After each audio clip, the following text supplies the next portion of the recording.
Dr. No, released in 1962 in the UK and 1963 in the US and directed by Terence Young, was the first Bond film, or the first mainstream Bond film that pretty much jump-started the spy genre and brought it into the mainstream consciousness. Technically, it wasn't the first Bond novel. That honor goes to Casino Royale, published in 1953. And why are you in the suit? It should be me in the suit. Hey, you got me into this, so I'm wearing the suit first. We can alternate if you want. Anyways, we are not starting with Casino Royale. We are doing this in chronological film release date order. So let's go. Dr. No. Anyways, the sixth Bond novel was written by Ian Fleming, published in 1958, and follows MI6 agent James Bond 007 on assigned leave to Jamaica following the events of From Russia with Love. He's sent there by M, his superior, well, as I said, on rest and sort of a relaxation leave, and also to look into the disappearance of two MI6 agents, Strangways and his secretary, down in Jamaica, with the cover story, of course, of, being a bird society member, because there are some problems with missing birds. The bird plot is ejected from the film through the car roof, because, who really cares about birds in spy films, unless, of course, it's, slang for a female. Am I right?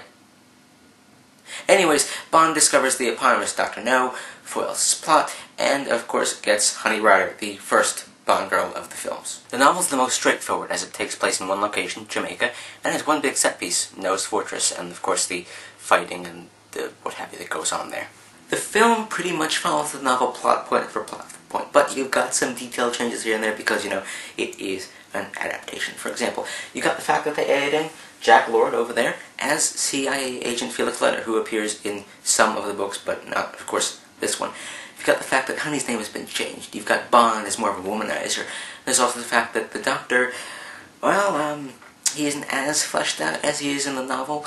And there's also the fact that they made him an agent of Spectre, which is the film series version of SMERSH, which was not involved with this, which was not involved in the book of Dr. No. From an analytical perspective, there are some elements that are more or less familiar from, watching a number of film noirs.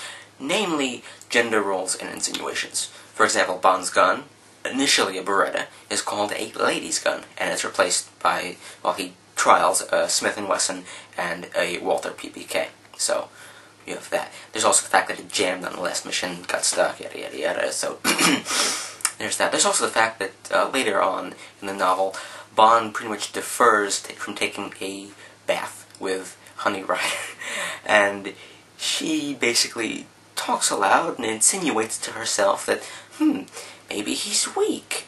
Maybe, the fact that I haven't seen him shirtless means that he's afraid to strip down. He could be impotent. No, that's subtext, mind you, but you get the general idea there. Yes, because what suave, womanizing British secret agent wouldn't want to slip into a warm, soapy bath with an attractive Jamaican shell hunter he just, met a little while ago on the beach, huh?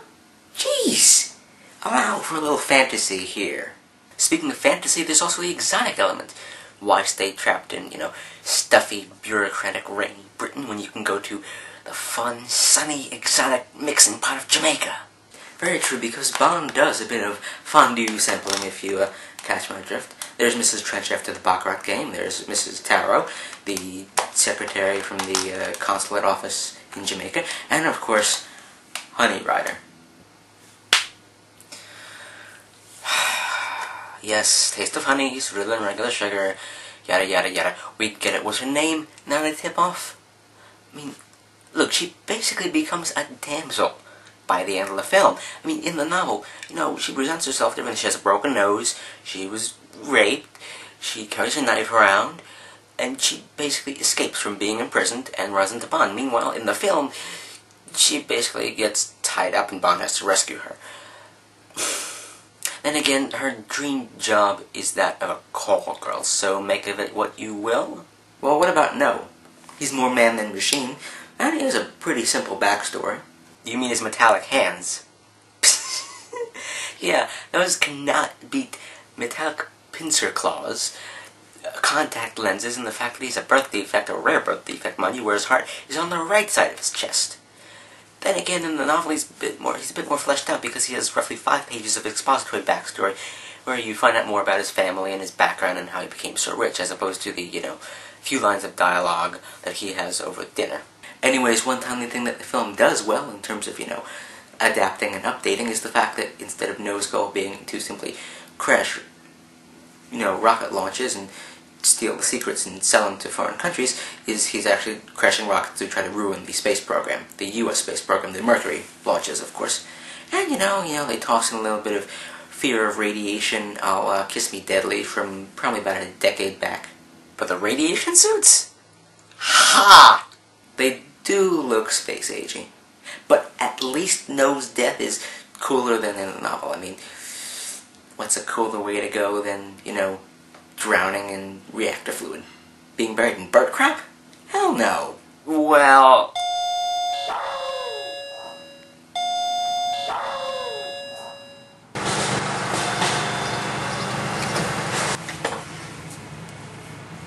Hi, I'm Heinz. I'm looking for platypus. He's bipedal. He wears a fedora. He makes his clip nose really attractive in ways. And he was supposed to carry this in him. Platypus? Not a platypus bear? Oh, just your normal, everyday bipedal platypus.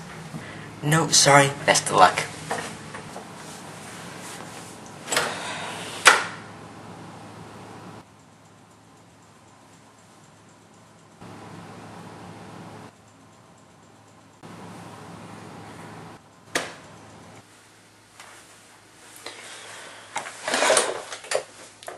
Well, Dr. No is a quick, straightforward Cold War spy novel that doesn't really go for too much sensationalism, but, tosses in a bit of killing, a bit of sex, some vulnerability, and the film serves as a mostly faithful adaptation with a bit more sex and Cold War drama that launched what we now recognize as the spy genre.